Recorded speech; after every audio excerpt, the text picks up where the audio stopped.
اور وہ جانے سے پہلے معافی مانگ کے گیا، توبہ کر کے گیا ہے. اور کروڑوں لوگ ہیں جو شب قدر میں ہیں، شب برات میں ہیں، اور انہوں نے کھل کے توبہ کی ہے. تو پھر میرے بھائی سویرے کرپشن ختم ہونی چاہیے نا ملک سے، سویرے 75% جھوٹ ختم ہونا چاہیے نا. ساری رات تو لوگوں نے توبہ کی تھی. صبح 80% حقوق العباد کا مسئلہ حل ہونا چاہیے تھا کہ نہیں ہونا چاہیے؟ صبح ملاوٹ بہت حد تک ملک سے ختم ہونی چاہیے. تو کیا ہم نے سمجھ لیا ہے؟ ہم نے یہ سمجھا ہے کہ شب برات پہ بھی بس ایک رسم ادا کرو، آؤ تھوڑی توبہ کرو، چھٹی کر جاؤ. آئیے شب قدر تو توبہ کرو، چھٹی کر جاؤ. کیا یہ ہم نے مطلب سمجھ لیا؟ حج کرنے گئے، رب کی بارگاہ میں حاضر ہوئے، رسول کریم کی بارگاہ سے بھی جو ہو کے آ جائے اور بدلے ہی نہ، وہاں تک جائے اور بدلے ہی نہ. مدینے گئے، کعبے گئے، کربلا گئے، جیسے گئے تھے گھوم پھر کے ویسے ہی آ گئے. نتیجہ کیا ہے؟ اپنی زندگی نتیجہ خیز بنائیں. آج اس خوبصورت موقع پر جب شب برات ہمارے سامنے کھڑی ہے، اپنے ذہن میں تہیہ کریں کہ اب ہم نے بدل جانا ہے. شوگر ہو جائے تو بدلنا پڑتا ہے، اللہ معاف کرے، چینی چھوڑنی پڑتی ہے، من پسند مٹھائیاں چھوڑنی پڑتی ہیں، بدلنا پڑتا ہے. بلڈ پریشر ہو جائے تو یارو بدلنا پڑتا ہے. اگر انسان کو خدا نہ خواستہ کوئی مرض لگ جائے تو بدلنا پڑتا ہے. اولاد پیدا ہو جائے تو بدلنا پڑتا ہے.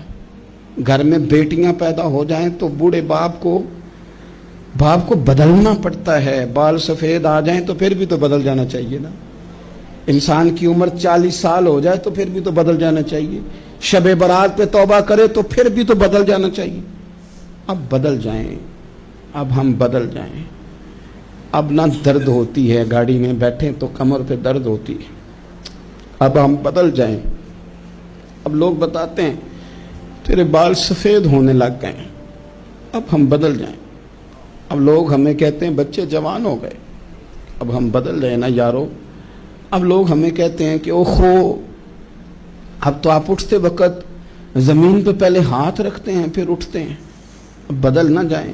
اب محسوس ہوتا ہے کہ نیند گہری نہیں آتی. اب محسوس ہوتا ہے کہیں کہیں جسم میں تکلیف ہے. اب بدل نہ جائیں. اب نہ کئی کلاس فیلو چلے گئے دنیا چھوڑ کے. اب بدل نہ جائیں. اپنے بہن بھائیوں میں سے کئیوں کا جنازہ پڑا. بدل نہ جائیں. ہم میں سے کئیوں نے ماں باپ دفن کر دیے، پھول ڈال دیے قبروں پہ. اب بدل جائیں. اب وقت تھوڑا رہ گیا، اب کچھ تبدیلی کی طرف آئیں. اب توبہ صحیح والی کر لیں. اب استغفار دل سے پڑھ لیں. اب تبدیل ہو جائیں. اب اپنے اندر باہر کچھ تبدیلیاں لائیں. اب اپنے ظاہر اور باطن کو سنواریں. اب اللہ رسول کی بارگاہ میں جانا ہے نا تو کہیں ایسا نہ ہو شرم آئے حضور کے سامنے کھڑے ہوتے، حیا آئے نبی کریم کی بارگاہ میں کھڑے ہوتے. اب کچھ تبدیلی لائیں. آج ارادہ کریں کہ آج جو توبہ کریں گے وہ صحیح والی کریں گے. آج جو وہاں استغفار کریں گے اللہ کے حضور حاضر ہو کے تو وہ صحیح والا کریں گے. اب کچھ تبدیلی کا مزاج لائیں. اور پھر ایک اور بات بھی عرض کروں، ہمارے ذاتی تعلقات سارے دھوکہ ہیں. ہماری جیبوں میں مال سارا دھوکہ ہے. ہمارے بلند و باغ دعوے سارے دھوکہ ہیں. ہمارے بڑے بڑے رتبے سارے دھوکہ ہیں. بڑے تعلقات تھے بیٹے کے، پر ماں بیمار تھی تو اسے صحت تو نہیں تعلقات کی وجہ سے مل سکی.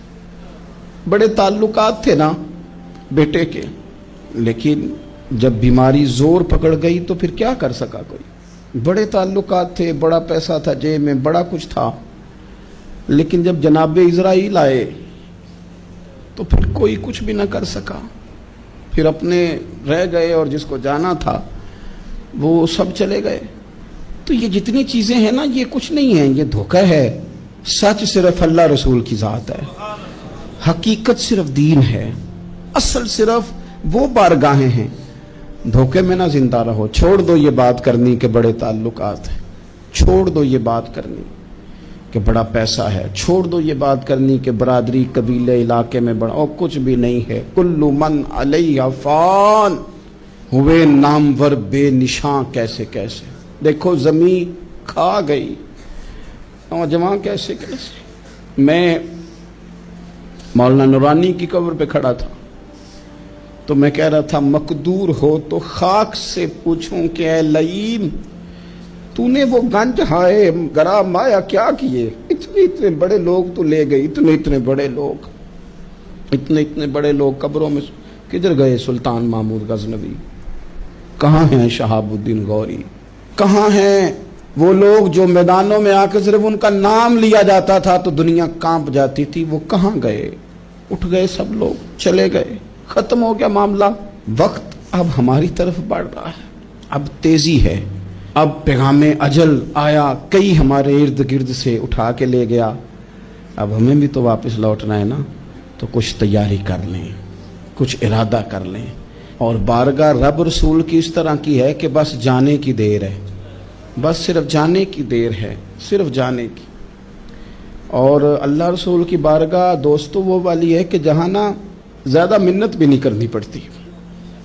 وہ جو 4-5 لوگ تھے نا مکہ مکرمہ میں، انہوں نے بہت ہی اسلام کی مخالفت کی حد کر دی تھی، ان کے لیے حکم ہوا تھا جہاں ملے قتل کر دو۔ اکرمہ تھے، ابن خطل تھے، کچھ اور لوگ تھے، تو پتہ ہے ان کو کسی نے مشورہ کیا دیا تھا؟ کسی کافر نے مشورہ دیا، پر پتہ صلاح کیا دی تھی؟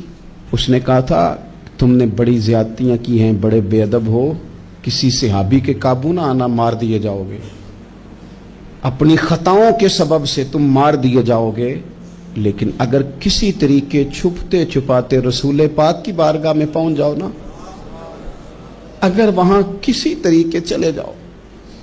ہم نے پوچھا معافی کیسے مانگیں گے، منہ کیسے دکھائیں گے، ہم نے اتنے ظلم کیے، اتنی زیادتیاں کی، کیسے معافی مانگیں گے؟ تو کہنے والے نے کہا کہ نہیں کچھ نہیں، تم بس کہہ دینا ہم آ گئے، اس سے زیادہ تو بات ہی کوئی نہیں، اتنا ہی تو صرف کہنا ہے آ گئے، اور نہ آتے تو جاتے بھی کہتے، بس تم اتنا کہہ دینا ان العبد اذا اعترف ثم تاب تاب اللہ علیہ۔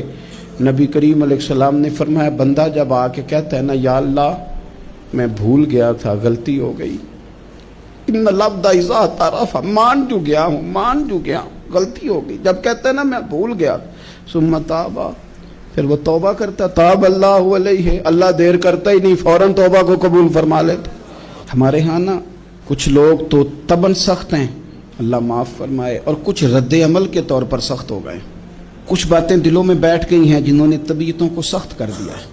کبھی کہیں آپ بہو سے کہ چلو بوڑھی ساس سے اگر کبھی کوئی بات سخت نکل گئی ہے تو معاف کر دے، وہ تیار نہیں ہوتی، وہ کہتی ہے تمہیں پتہ نہیں میرے ساتھ کیا کچھ ہوا۔ کبھی ساس سے کہا جائے نا چلو بھول گئی تھی بچی تو آپ درگزر کر دیں، تو کہتے ہیں تمہیں پتہ نہیں میرے اندر سختی کتنی آ گئی ہے، دکھ کتنے بیٹھ گئے۔ ہم طبیعتوں میں سختی کر بیٹھے، ہمارے دل دھڑکتے ضرور ہیں لیکن صرف اپنے بچوں کے لیے، ہمارے سینوں میں درد اٹھتا ضرور ہے لیکن صرف اپنوں کے لیے۔ ہم نے نا 2 4 5 6 باتیں جمع کر کے ان پر پورا ذہن بنا کے سخت ہو گئے ہیں، طبیعتیں سخت ہیں، دل سخت ہیں۔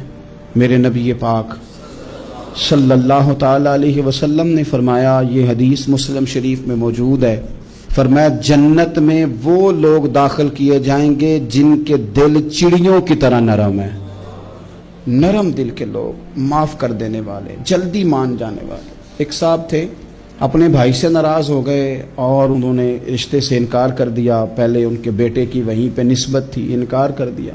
تو کئی لوگوں نے ان سے کہا، میں نے بھی کہا، تو وہ کہنے لگے پیر صاحب عزت بڑی کرتا ہوں آپ کی لیکن میں مرد ہوں، ایک دفعہ نہ کر دوں تو پھر ہاں نہیں کیا کرتا۔ تو میں نے اس صاحب سے کہا، میں نے کہا یوں نہ کر، اگر صبح قیامت تیرے بارے میں کوئی سخت فیصلہ آ جائے اور رب کو منانا ہو کسی مقام پر تو کیا کہے گا؟ بہانے بنا بنا کے ہم سخت ہو گئے، دل اتنے سخت پتھر کر لیے، میں فلاں ہوتا ہوں جی، میں نہیں دوبارہ کسی کی سنتا۔ اور خدا کے بندو، میرے نبی پاک علیہ السلام نے فرمایا مومن تو اس طرح ہوتا ہے جس طرح اونٹ کے ناک میں نکیل ہوتی ہے، بٹھا دو تو بیٹھ گیا، اٹھ جاؤ تو اٹھ گیا۔ اور حضور نے فرمایا وہ لوگ جو بہت بد اخلاق ہیں، جھگڑالو ہیں، فسادی ہیں، سخت دل ہیں، وہ لوگ جنت میں نہیں جائیں گے۔ جو جھگڑے کرتے پھرتے ہیں جھگڑالو لوگ ہیں۔ عزیز دوستو، اپنی زندگی کے اندر طبیعت میں نرمی، اگر طبیعت نرم ہو گئی نا جی، مزاج میں نرمی آ گئی، تو پھر آپ محسوس کریں گے کہ آپ معاف کرتے بھی جلدی ہیں اور معافی دیتے بھی جلدی ہیں۔ پھر آپ کے تعلقات بچیں گے، آپ کی نسبتیں بچیں گی۔ آپ کے بہت سارے رشتوں میں قربت آئے گی، ٹوٹیں گے نہیں۔ ایک تو دل نرم کریں، کسی شخص کے بارے میں دل میں کوئی بات ہے تو اسے معاف کریں اور معافی دیں۔ کچھ لوگ بالکل ٹھیک ٹھاک ہوتے ہیں، کوئی ناراضگی نہیں ہوتی، لیکن آپ نے بچی کی شادی کا کارڈ دیا نہیں تو فوراً ناراض ہو جاتے ہیں، اور پھر آپ سمجھا رہے ہیں، قائل کر رہے ہیں، وہ تیار ہی نہیں ہے قائل ہونے کو۔ سنو اور اس حدیث کو یاد رکھنا، نبی پاک صلی اللہ تعالی علیہ وسلم نے فرمایا جس کے پاس اس کا بھائی عذر لایا، بھائی معافی مانگنے آیا اور پھر اس نے معاف نہ کیا، اللہ کے حبیب فرماتے میرے حوض کوثر پہ نہ آئے۔ تو سخت ہو کے بیٹھ گیا ہے، تو کہتا ہے میرے سے پہلے سنے، میں آپ کو بتاؤں اس نے میرے ساتھ کیا کیا، اور ٹھہر جا۔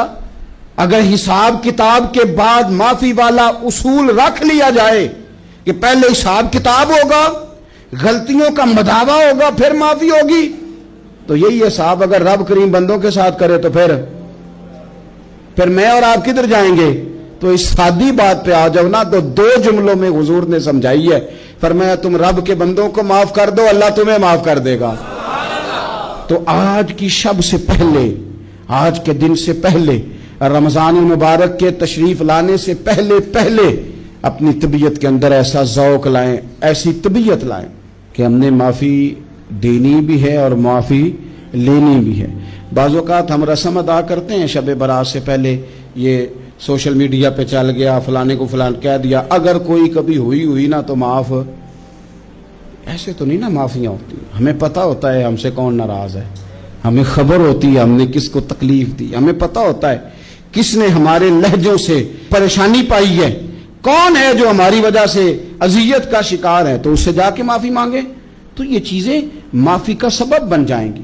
اور پھر میرے نبی پاک صلی اللہ علیہ وسلم نے 2-4 چیزیں اور بھی بیان کی ہیں، میرا دل کرتا ہے کہ وہ بھی ذرا آپ کو عرض کر دوں۔ حضور سید عالم علیہ السلام نے نا جنت میں لے جانے والے جب اعمال بیان کیے تو حضور علیہ السلام نے فرمایا کہ ایک تو زکوٰۃ صحیح ادا کرنا، شرک سے بچنا، توحید پہ قائم رہنا، اور زکوٰۃ ٹھیک ادا کرنا اور اپنے رشتہ داروں سے اچھا سلوک کرنا، جنت میں داخل ہو جاؤ گے۔